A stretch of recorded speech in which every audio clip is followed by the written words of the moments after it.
Well, I just want to say thank you.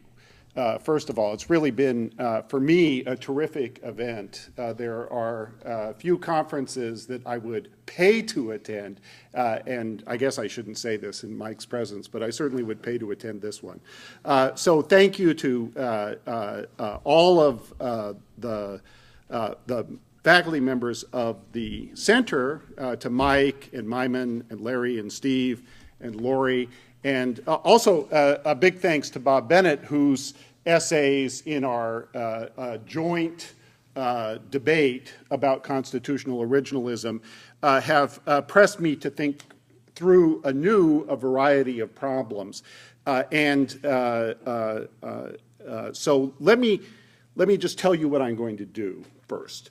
It's a big paper. And it's the end of the day, and I can't possibly respond to all of the arguments in the 104 pages in the 8 minutes and 54 seconds that I have remaining to me. Instead, I'm going to talk about one of those problems, the summing problem. It's a problem that definitely has been a persistent issue for original intentions originalism, and it may or may not be a problem for original public meaning originalism as well. And in the course of discussing the summing problem, I'm going to try to make an argument that intentionalism and textualism can be reconciled in a fundamental way. So that's the aim. So intentionalism, I'm going to say, is the view that the semantic content of the constitutional text is fixed by mental states of the right kind at the time the text is framed and ratified. And textualism, I'm going to say, is the view that semantic content is fixed by facts about linguistic practices at the time the text was framed and ratified. Fixed at the same time for both theories, but in one case, mental states, the other case, linguistic practices. And of course, this has been a issue since the very beginning. If you go back to the Paul Brest article, The Misconceived Quest, you'll see that his definition of originalism is it's a familiar practice that involves either the text or the intentions, right? So we've been with this debate for a long time. There's been some focus on this pluralism recently, and so I think probably almost everyone in the room is familiar with Living Originalism, the Colby and Smith article that argues that the diversity of originalist views undermines the case for originalism. That's part of the reason why I want to deal with these arguments now. So can there be shared intentions, or is there a summing problem, right? And Bennett has an answer to this question. He says that we have a real summing problem, given the diversity of mental states. We can't get original intentions, originalism going. And that depends on the idea that you would have to have matching or identical mental states to have a shared intention. So I want to argue that that view is false, that we can get shared intentions without matching mental states. Here is how I am going to proceed. I want to invoke a famous example and a set of arguments that's associated with Michael Bratman, the philosopher. In his canonical example, some group, you and I, plan to go to New York together. So we share a plan, according to Bratman, and we have various subplans, right? So, for instance, one of the elements of our subplan might be one of the subplans might be take the train, right? And another part of the subplan might be meet at the station, and so on and so forth. Now here's something about the way planning or shared plans work. Our subplans can match. That is, that they can have identical content. We can both intend to take the train. So that's one possibility. You can get a shared intention from matching subplans. But there's another possibility, which is that our subplans can mesh. And by meshing, I mean that even when the subplans don't match, they can fit together. So, for example, I can have a subplan to avoid the rush hour by departing at a time where we'll get there before the traffic starts to get really bad. You might not have that same subplan, but our subplans can mesh. That is, they're compatible with each other. And so we can still have a shared plan and shared intentions as long as we have meshing. You can have matching, you can have meshing.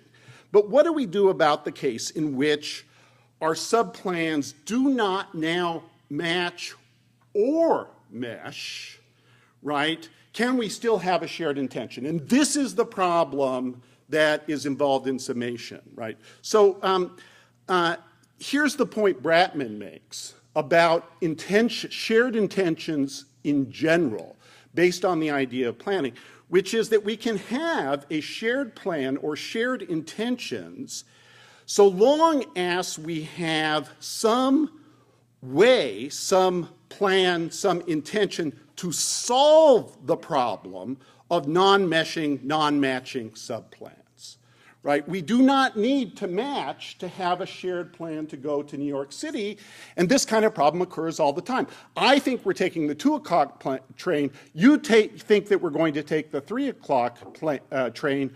That does not mean we don't have a shared plan to go to New York City, as long as we have some procedure, some problem-solving device for reconciling our non-matching, non-meshing intentions. So how do we get these procedures? How do we enable ourselves to come up with plans that ultimately do match or mesh? Well, Bratman argues that social norms come into play here, that there can be norms that guide our construction of shared intentions.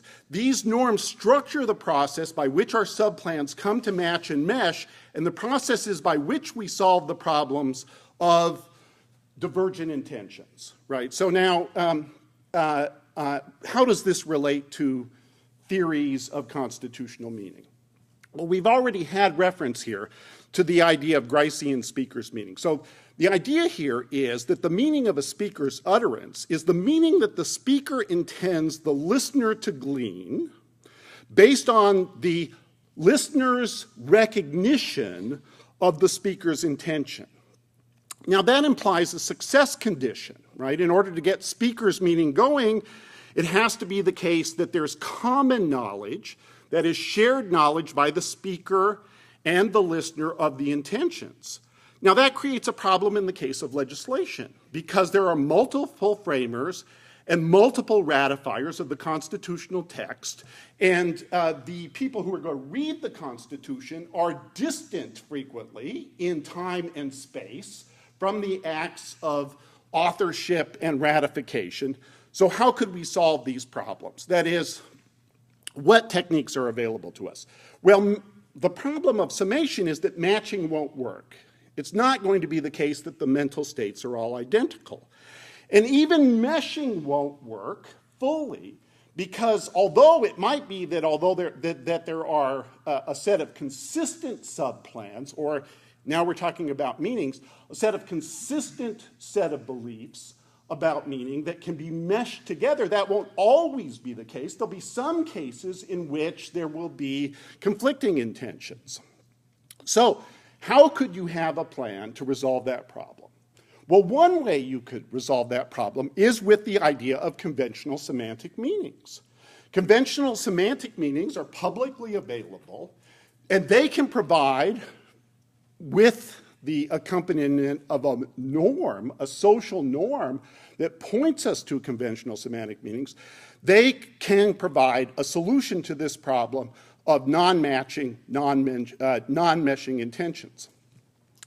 And it's not required for this process to work that each of us have an identical understanding of what the conventional semantic meanings are.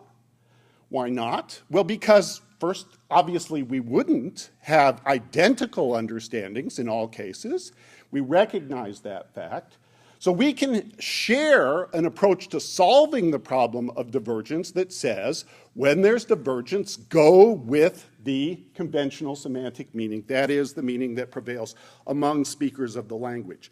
That allows us to solve the summing problem. It allows, and that in turn allows a reconciliation of a kind, may not be totally congenial to Larry and Stanley, I'm not sure, of the supposed inconsistency, right? Textualists can, if they wish, they don't have to, but they can accept the claim that intentionalists make that there's no meaning without intentions, right? They can accept that the meaning is, in some deep sense, a function of intentions, that without the underlying intentions, there would be no meaning, but they can say that in practice, given the problems that attend constitutional communication, the relevant intentions are to rely on conventional semantic meaning, right? One last point. This may all sound really fancy and philosophical and theoretical, and you might say, well, in practice, how is this going to work? We certainly don't think that judges are going to read Michael Bratman and Grice in order to be able to decide constitutional cases, and that's totally right. In fact, you don't have to have any knowledge of the theory in order to act in accord with the theory. Why not? Because we all have tacit knowledge of this process. Just as you and I can form a shared plan to go to New York City without knowing anything about the meshing of subplans, right? So you and I can write a constitution without knowing anything about the philosophy of language. Thank you.